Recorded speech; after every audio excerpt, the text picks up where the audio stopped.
It feels louder than it used to, not just busy, not just fast, loud.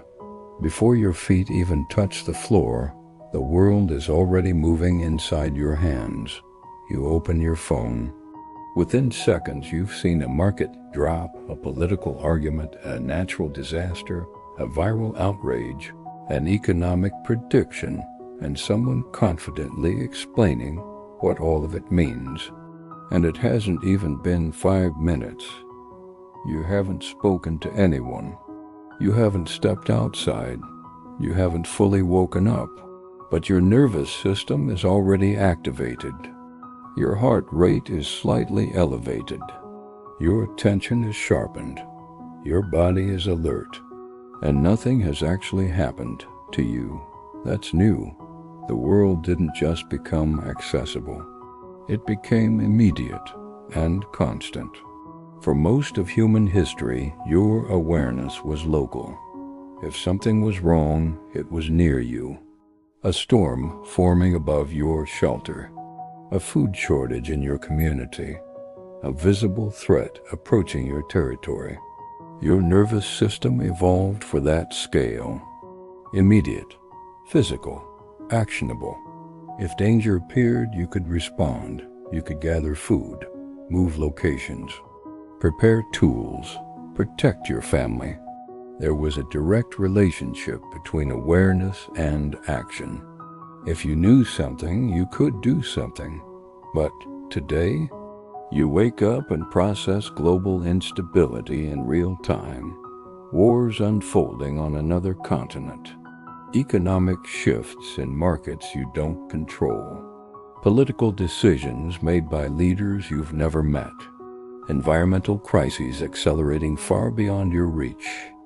Your brain does not process distance well. It processes urgency. A flashing headline triggers ancient survival circuitry. Even if the event is thousands of miles away. Even if it doesn't directly affect your life today. Even if you cannot personally influence the outcome, your nervous system still responds, because urgency is interpreted as potential threat. Your body does not ask whether you have agency.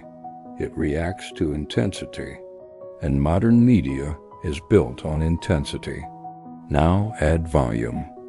You are exposed to more information in a single day than most humans were exposed to in months throughout history. In the past, news traveled slowly. It had friction. You heard about events days later, sometimes weeks later, sometimes not at all. Time created distance. Distance created emotional containment. Information arrived in smaller doses. Now there is no delay. Events are live streamed. Commentary begins instantly. Opinions multiply before facts settle. You don't just see events. You see reactions to events, arguments about events, predictions about events, doom scenarios about events, layer after layer. Your brain is not built for infinite layers. It is built for singular threats. And when everything feels urgent, your system treats everything as relevant. Think about a normal day. You wake up and check the news. You see economic instability. Your mind immediately jumps ahead. What does this mean for my job, my savings, my long-term security? On your commute, you scroll again. You see political division. You see people arguing with certainty. You see strong emotional reactions. At lunch, someone sends you an article about automation replacing jobs. That evening, you see a video predicting environmental collapse. None of these events are happening directly to you, but your body does not distinguish between immediate threat and ongoing uncertainty. It registers instability. So even if your personal life is stable, your system feels unstable. Before breakfast, your nervous system has processed financial uncertainty, global conflict, environmental risk, and social division. And then you are expected to focus, be productive, be emotionally regulated, make calm decisions. Of course, it feels heavy. Your system has opened stress loop after stress loop, but nothing has closed. Stress stacked on stress, headline layered on headline, without completion. Your brain is wired for narrative closure, beginning, middle, end. But modern news rarely offers an end. A story emerges, outrage builds, commentary spreads. Then something new replaces it. There is no resolution, just rotation. And rotation keeps the nervous system slightly alert. Not enough to panic, but enough to never fully relax. That low-level vigilance becomes baseline. You adapt to it. And adaptation feels like normal until you try to rest. Then the tension becomes obvious. There is also the algorithm. Your feed is not neutral. It is curated to hold your attention. And what holds attention? Intensity, fear, conflict, shock, outrage. Calm rarely trends. Balanced perspectives rarely go viral. The algorithm learns what you pause on. If you linger on crisis content, it shows you more. If you engage with outrage, it feeds you more intensity. Over time, your perception narrows. You begin to believe instability is dominant reality, not because it objectively is, but because it is repeatedly shown. Repetition shapes emotional perception. Perception shapes worldview, and worldview shapes nervous system activation. There's also a social amplification effect. You don't just see events, you see how other people are reacting to them.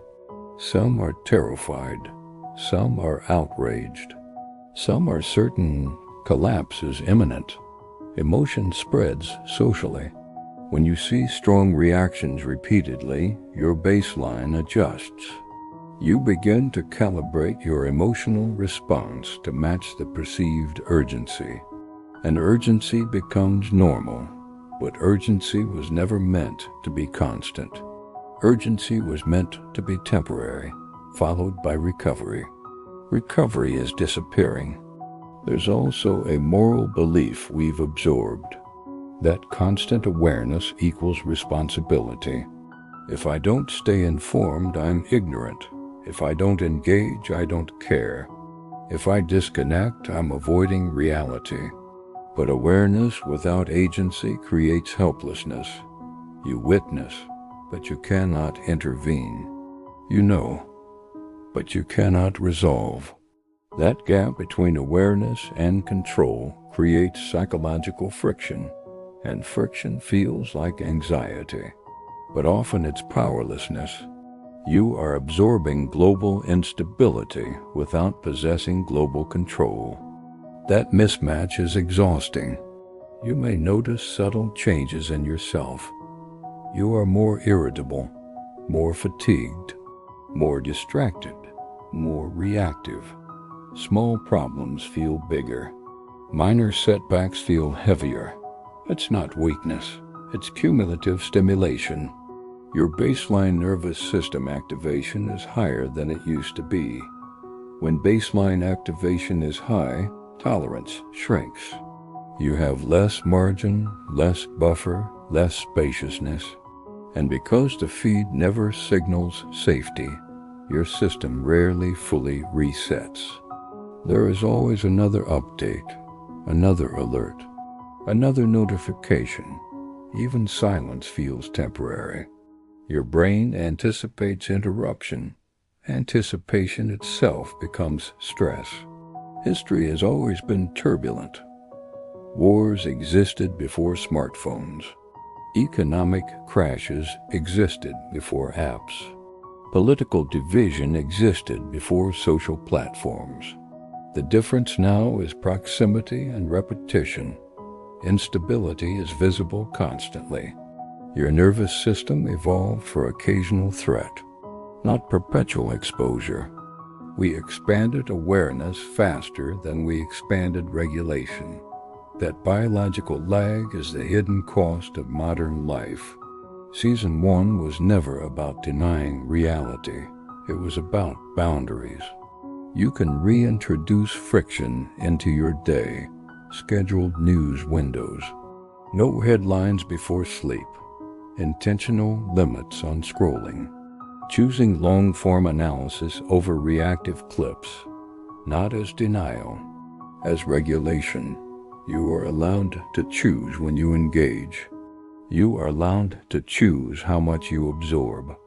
You are allowed to care without carrying everything. Compassion does not require collapse.